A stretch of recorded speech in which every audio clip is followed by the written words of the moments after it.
So this is going to be a series that I do throughout the year, highlighting 5 role players who have been awesome this season.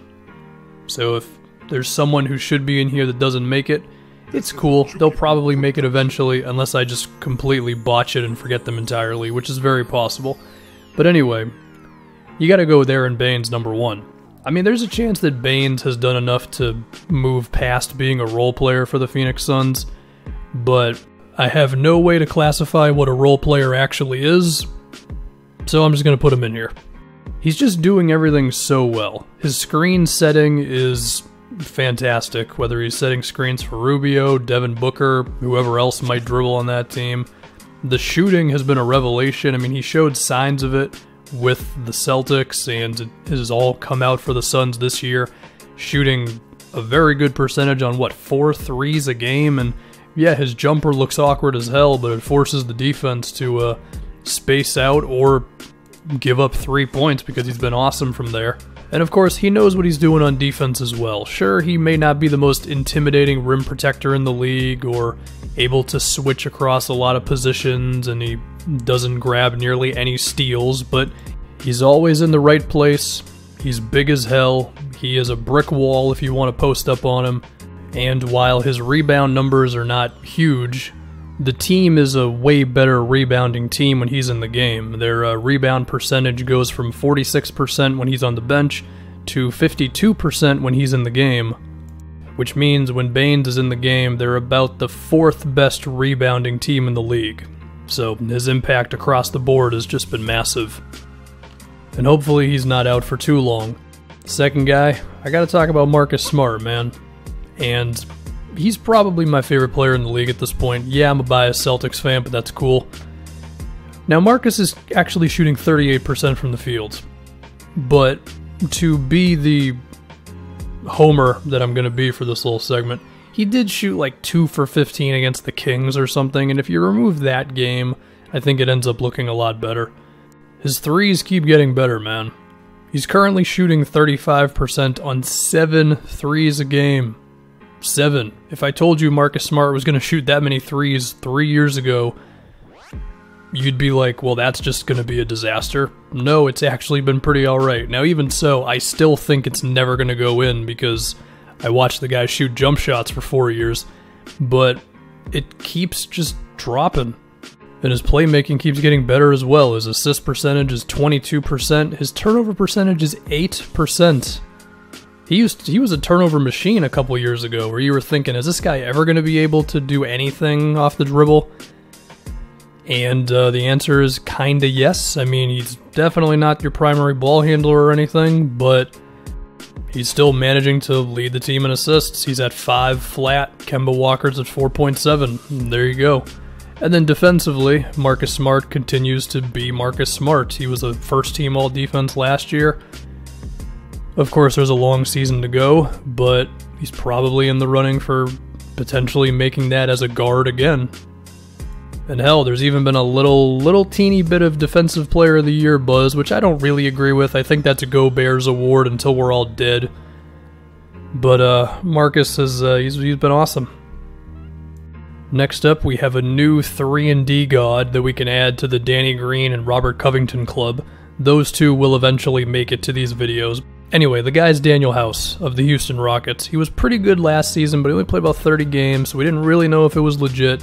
I think it's safe to say this guy's real. His percentages are beautiful. 44% on 5.5 threes a game. He mainly just takes them from outside, but his overall percentage is good at 46%. And he just fits into the Rockets' demographic so well, which is watch Russ and Harden do a bunch of things and make shots. And then on defense, just do what you can, man. And he's 6'6", he's got a 6'8" wingspan, he's a solid athlete. And he has been a saving grace with how bad Eric Gordon has been this season. I mean, Gordon's just chucking threes and hoping they go in, really. Whereas House is just playing a little bit more of a safe game, but his efficiency has been awesome, and the Rockets are way better with him in the game as opposed to Eric Gordon.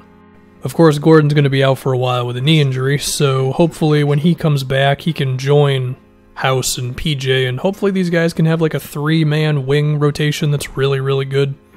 And now I'm just thinking about potential lineups that Houston can have. I mean, if you can make PJ Tucker at center work, and I don't really know, because he just might not be talented enough with the ball in his hands and that type of thing, but if you could roll with like a Russ Harden, Daniel House, Eric Gordon, PJ Tucker at center lineup, that could be kind of devastating.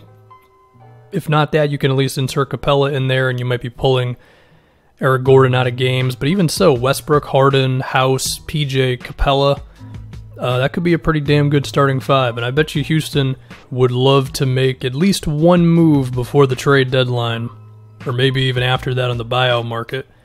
And you know what the best part about House is? His contract is amazing. He is making below $4 million a season until after 2022. That is a godsend for a team that is already pretty capped out and has traded away a bunch of draft picks, so you know they are very happy to have him.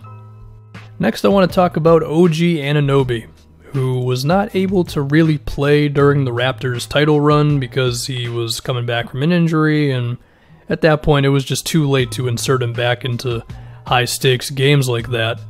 But he has started every game he's played in, playing about 30 minutes a night, averaging a solid 12 points, 5 rebounds, 1 steal, 1 block, and his efficiency has been pretty damn awesome. 66% true shooting percentage.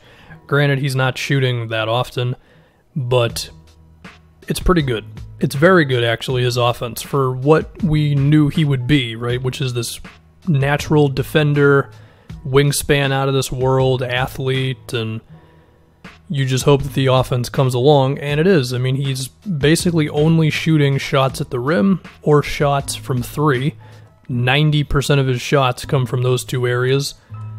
His three-pointer, it looks a little mechanical. He's not going up with it with no hesitation, but it's pretty good. I mean, 50% on 4 a game is amazing. He's obviously not going to shoot 50% from 3 all season, but it's definitely progress. And this was a guy who, even last year, you could have said, well, is he really going to become a guy who can make shots? Well, it kind of seems like it so far. He's even been showing some life off the dribble. It looks awkward. He doesn't do it that often, but there have been a few times here and there, you know, a right-handed dribble getting by his defender where you think, oh, okay, that could be something in a couple years. But even so, even if OG is just this awesome defensive player who I think has a lot of potential. I mean, you want to talk about Marcus Smart, first team all defense. I don't know if OG's there yet, but I think he definitely could be pretty soon. Getting a lot of steals, a lot of blocks, and using those super long arms to just terrorize ball handlers, and even be a bit of like an Ibaka weak side shot blocker with some more time under his belt.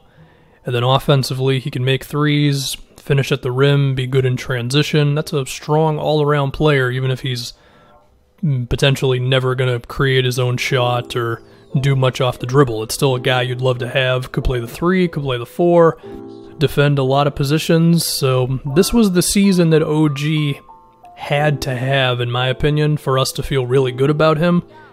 And he's doing it. So I got no choice but to think he's going to be awesome. And now we have one more spot.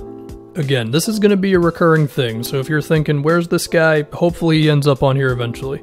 And I might do the next one of these like next week or something, you know? There's a lot of really good role players in the league this season. But I gotta go Wendell Carter for the last spot.